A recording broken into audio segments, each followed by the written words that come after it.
Kiddushin Daf Ain He Ain Vav. Aujourd'hui, on va parler de Sfek Sfeka.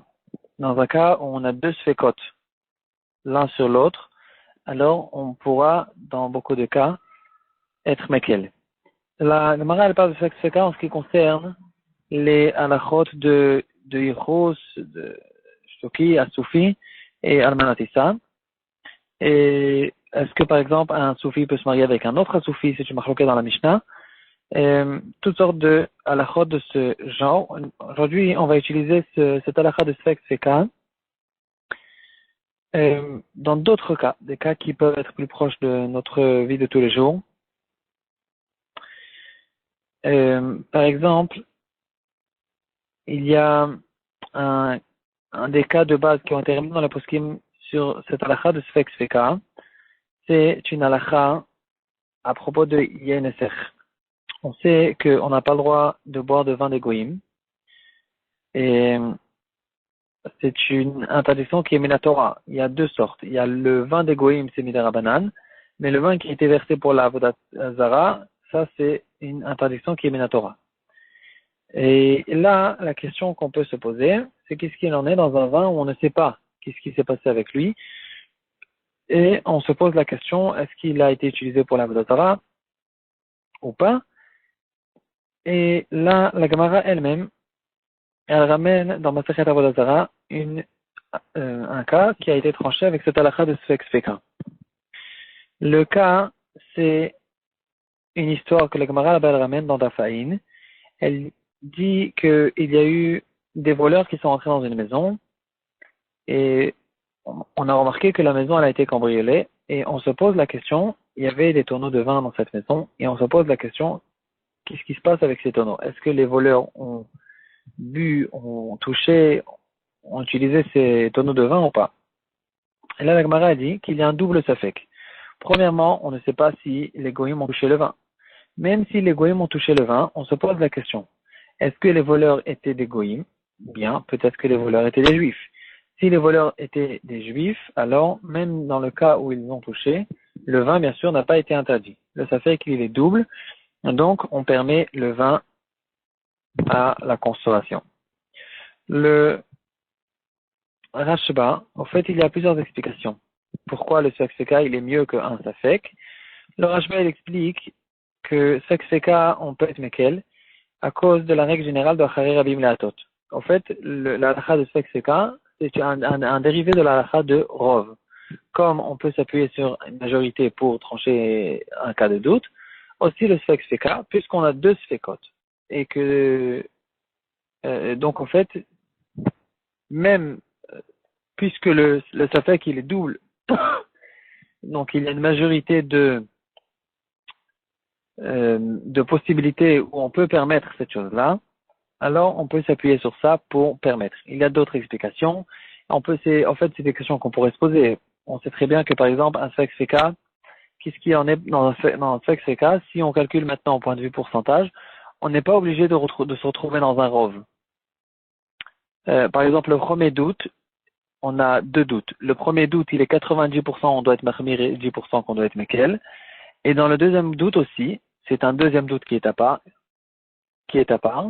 Mais aussi dans ce doute-là, aussi on a 90% on doit être mahmir et 10% qu'on doit être mekel. Donc finalement, en fait, on n'a que 20% de possibilité d'être mekel. Mais ça s'appelle deux doutes. Est-ce que dans ce cas-là aussi on appelle Sfek Sfeka? D'après beaucoup de poskim, ça s'appelle aussi Sfek Sfeka. Et rien que le fait qu'il y a le nom de deux doutes nous suffit pour considérer cette chose-là comme Sfek Sfeka. Est-ce que le Rashba il sera d'accord avec ça ou pas? C'est une grosse question. Le Shav Shmateta, bien sûr, il en parle très très longuement. En tout cas, on revient au cas halachique. Une autre histoire qui ressemble, et on peut voir que pas dans tous les cas on fait fonctionner cette halakha de Sfek Sfeka. L'histoire, c'est un berger qui avait des animaux. Et un jour, il a remarqué que quelqu'un, il a déposé devant ses animaux une herbe qu'on craint que cette herbe, elle est venimeuse. Et on craint en fait que les animaux ont mangé de cette herbe. Et comme la Torah nous a bien sûr interdit de rentrer dans un danger, la question a été renvoyée chez le Ridvaz. Le shoot Avkat Rochel du Beit Yosef le ramène en Siman Reshut Gimel. Est-ce qu'on a le droit de manger la viande de ces vaches, malgré qu'il y a peut-être un danger quand on va manger cette viande, ou bien non? Ici, c'est considéré comme un sfek sheka, parce que on n'est pas sûr que cette herbe, elle est vraiment venimeuse, elle est dangereuse, et même si c'était une herbe qui est dangereuse, on ne sait pas si les vaches ont mangé de cette herbe. Donc on se retrouve dans ce sfek sheka, et donc peut-être qu'on pourrait permettre les vaches à faire la shrita et à les manger. Le Ridvaz, il dit que la halakha de sfek sheka, on le dit dans des cas de isurim. Dans les cas de sakana, on ne dit pas sfek sheka parce que il y a une phrase connue, une règle générale, chamira sakanta me isura.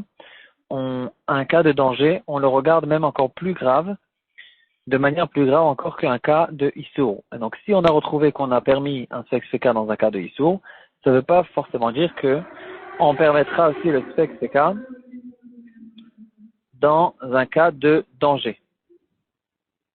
Et donc, finalement, il a interdit de manger ces vaches. En ce qui concerne ce chilouk qu'on vient de voir, donc on a vu sfek sheka dans un issour, comme dans le cas de Yeneser. On a vu un sfek sheka dans un danger, comme dans le cas des vaches venimeuses. On peut se poser la question dans un troisième cas. C'est un cas de danger, mais c'est pas un danger naturel. On peut retrouver que dans la Gemara, il y a beaucoup de cas dispersés dans le chasse, où les Chachamim nous ont dévoilé toutes sortes de choses, que dans ces choses-là, les Chachamim nous disent qu'il y a un danger là-dessus. Maintenant, point de vue médical, si on prend cette chose-là, on fait des recherches on fait des analyses dans des laboratoires, on va retrouver dedans aucun danger. C'est les Chachamim, avec leur grandeur, ils savaient qu'il y a un danger qui n'est pas un danger naturel, c'est un danger c'est pas un danger spirituel, je veux dire, c'est un danger qui arrive des forces qui ne sont pas naturelles.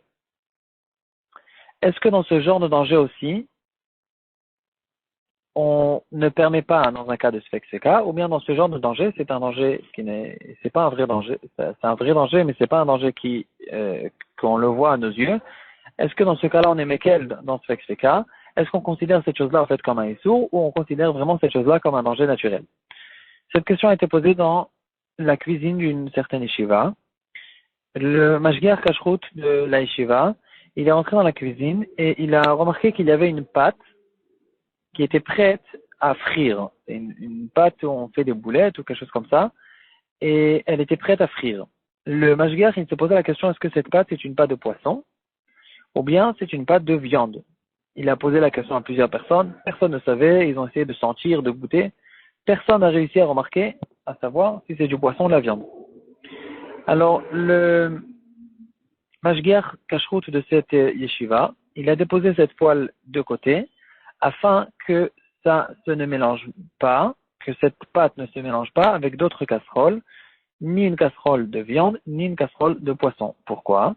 Parce que les Chachamim nous ont dévoilé dans Masechet Pesachim que de manger de la viande avec des poissons, ça cause de la lèpre. La maladie de la lèpre, c'est dangereux, et jusqu'à aujourd'hui, on fait attention de ne pas mélanger la viande avec le poisson. Et donc à cause de ça, il a dit, le mashgiach kashrut, il a dit, tant qu'on n'a pas vérifié que ce que c'est cette pâte, on ne peut pas mélanger ça ni avec de la viande, ni avec du poisson. Au bout de quelques heures, le mashgiach, il revient, il a fait une tournée, il est revenu, il a remarqué que cette poêle n'existait plus, elle a disparu, et maintenant, la question qui s'est posée, c'est est-ce que toute cette pâte est rentrée maintenant dans une grande casserole de viande qui se trouvait à côté, ou bien non, cette pâte, elle a été jetée à la poubelle ou elle est partie complètement. Donc ici aussi, on se retrouve dans un sfek sheka. Est-ce que cette pâte a été mise dans la casserole de viande? Et même si elle a été mise dans la casserole de viande, peut-être que c'était une pâte aussi de viande, et donc il n'y a aucun problème. Donc ici aussi, un sfek sheka, et on se pose la question. Si c'était une question de issour, alors on aurait pu permettre, parce que un sfek sheka, on permet dans un issour. Mais ici, c'est une question de danger. Alors si c'est un danger naturel, on aurait déjà eu un psak du Avkat Rochel, au nom du Ridvaz, qu'on ne peut pas permettre dans un cas de danger naturel. qu'est-ce qu'il en est maintenant dans ce cas où c'est un danger que les Chachamim nous ont dévoilé et est-ce qu'on peut être Mekel ou pas? Dans ce cas-là, c'est une question qui a été relevée dans les poskim. On peut le retrouver même dans le Taz, dans Yoredea Kouf Tetzaïn et d'autres poskim qui en parlent.